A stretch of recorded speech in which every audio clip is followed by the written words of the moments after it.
Good morning. Well, here we are, almost 4 weeks into lockdown. How are you doing? For some, it's a pretty grim time. And for all of us, the threat to lives and livelihood is getting closer, and statistics are changing into the names of people we know and care about.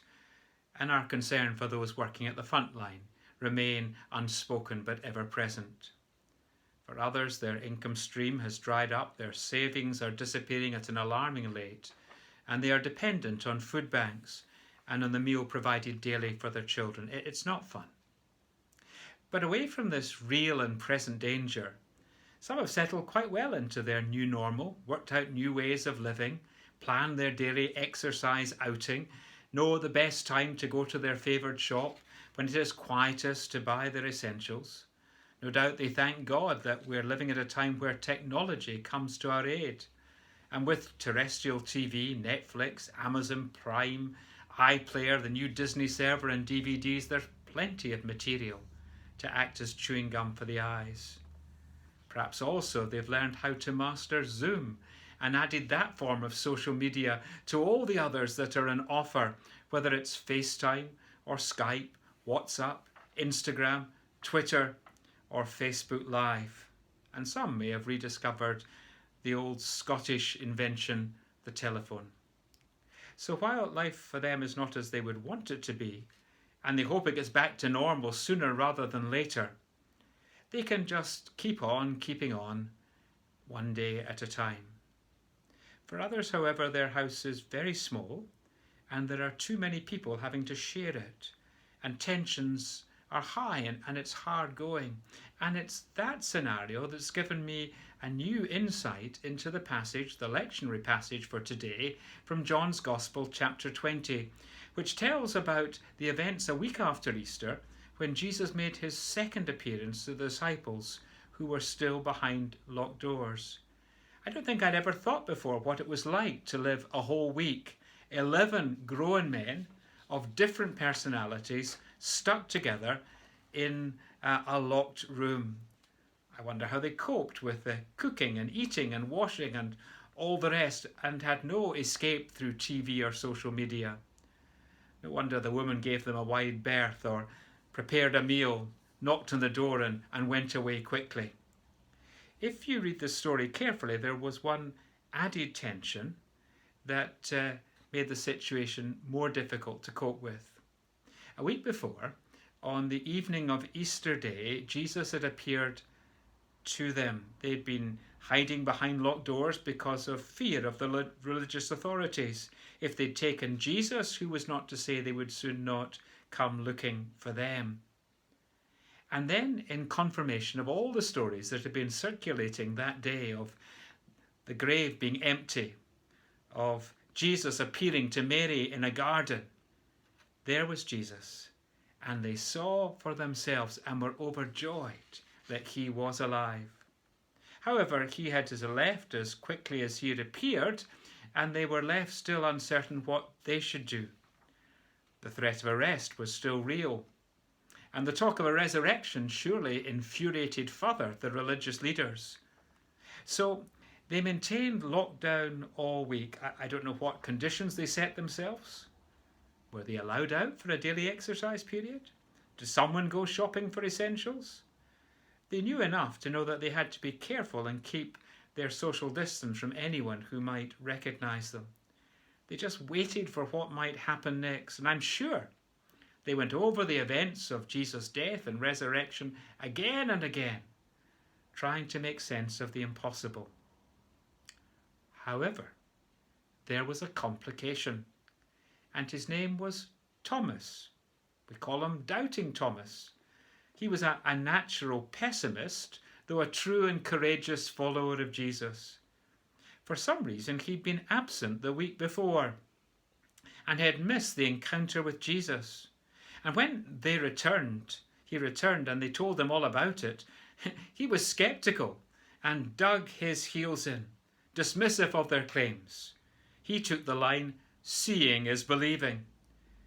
And to ensure it wasn't a ghost, he laid down his criteria for his belief. Unless I see the nail prints in his hands and put my finger Where the nails were, I will not believe. I do not think he thought his friends were liars. Perhaps he thought they'd gone stir crazy, or so traumatized by the events of that weekend that they had clutched at straws. It wasn't, I suspect, because he didn't want to believe.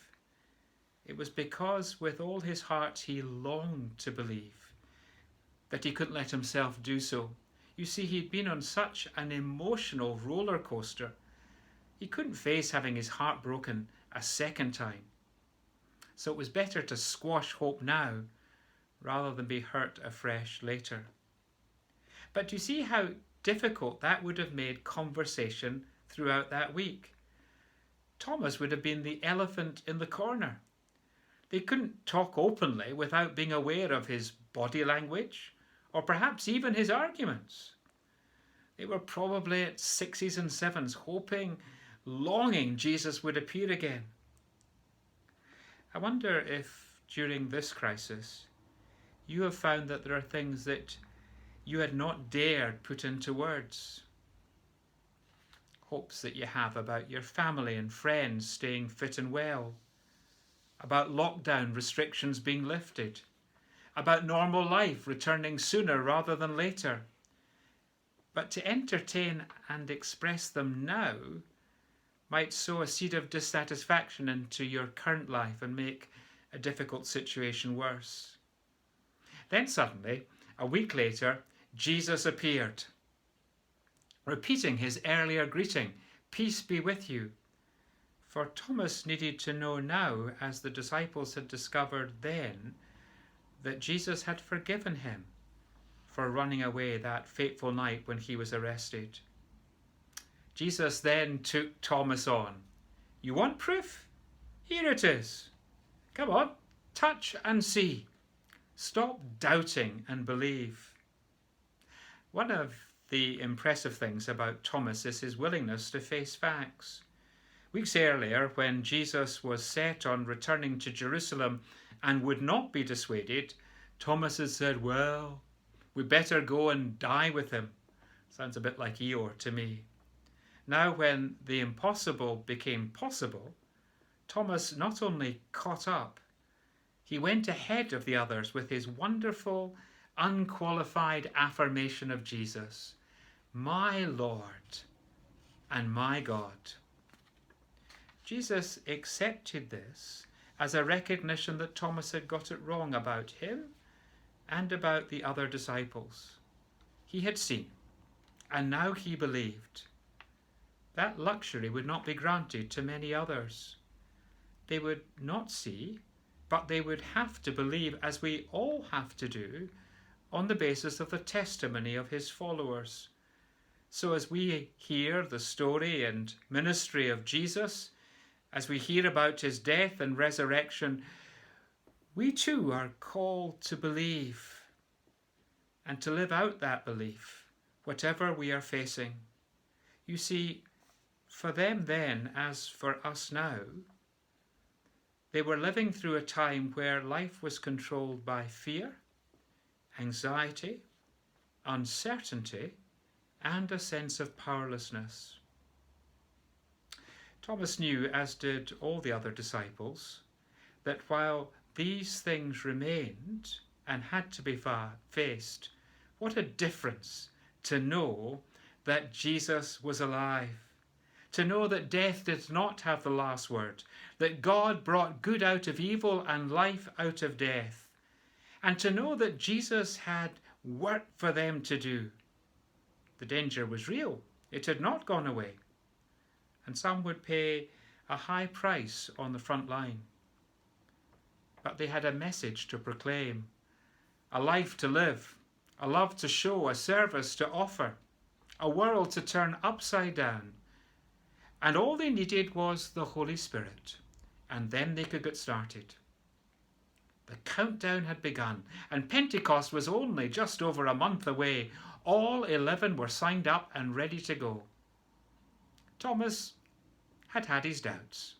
Not all were justified, but not all were wrong. Doubt can be a sign that you're thinking, or it can be an excuse for not doing so. But he moved on, and he didn't look back. His misgivings had been allayed. The grace of God in Christ had found a way even into his heart. Tradition says that he went to India, and there he died a martyr's death. The doubter, a fierce follower, and witness to what he had seen. Our faith should also be seen in the way it transforms our lives today and in the way we face the current challenges before us. God bless you all.